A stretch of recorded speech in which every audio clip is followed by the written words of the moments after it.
Tem algo que a gente precisa estar antenado sobre a nossa vida espiritual, muito sutil, muito perigoso. Não é apenas o fogo que a gente tem por Deus, pela obra, por aquilo que Ele nos chamou para fazer, apagar de uma vez só. Ele vai esfriando aos poucos e muitas das vezes a gente nem percebe que estamos abandonando a presença de Deus, ou abandonando aquilo que nós estamos fazendo, ou abandonando aquilo que Ele nos vocacionou. Primeiro, então, nós começamos perdendo essa reverência, sabe? Esse temor, essa prioridade, essa paixão que nós temos por aquilo que um dia fomos apaixonados. E sem perceber, esse temor, ele vai sendo substituído por algo familiar. Tipo, eu chego no culto porque eu tenho que estar no culto. Eu faço o louvor porque eu tenho que fazer o louvor. E isso é chamado de perda da sensibilidade da presença. E o problema dessa familiaridade é que ela faz o sagrado ele parecer algo comum, né? Então aquilo que antes fazia os seus olhos queimarem, aquilo que antes era um culto, uma oração, um momento de adoração que você passava ali na presença de Deus, começa a ser tratado como rotina, como uma obrigação, como um peso. E aquilo que era um privilégio passa então a ser algo trivial, algo normal. Meu dia a dia, sabe? Então,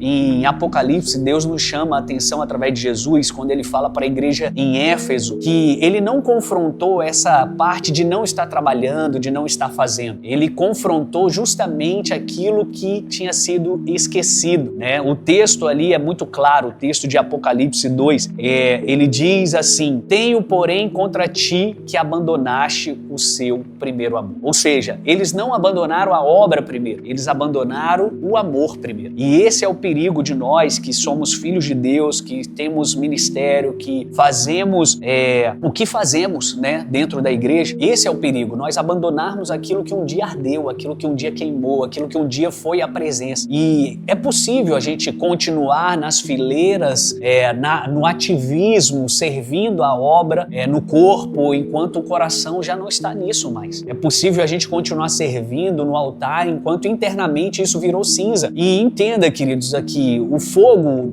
de Deus, ele não se mantém na performance. O fogo de Deus se mantém em altares. Em Levítico 6:13, o texto é muito claro: o fogo arderá continuamente sobre o altar e não se apagará. Só que para esse fogo não se apagar, ele precisa ser alimentado, ele precisa de vida, ele precisa que nós demos, o nosso melhor. E isso nos ensina algo poderoso, porque muitas vezes o fogo não acabou porque Deus se afastou. O fogo diminuiu porque o altar deixou de receber lenha. E qual é a lenha? Oração, palavra, jejum, rendição, secreto, até que a gente volte a queimar como a gente queimou um dia. E o maior perigo não é sair da obra, o maior perigo é nós permanecermos nela sem o fogo, sem aquilo que é a nossa paixão, aquilo que é o combustível, né? E talvez hoje o Espírito Santo esteja fazendo essa pergunta para mim e para você. O que aconteceu com aquele fogo que ardia em você? Onde está a fome? Onde está o temor? Onde está a paixão pela presença? Deus, ele não está procurando em nós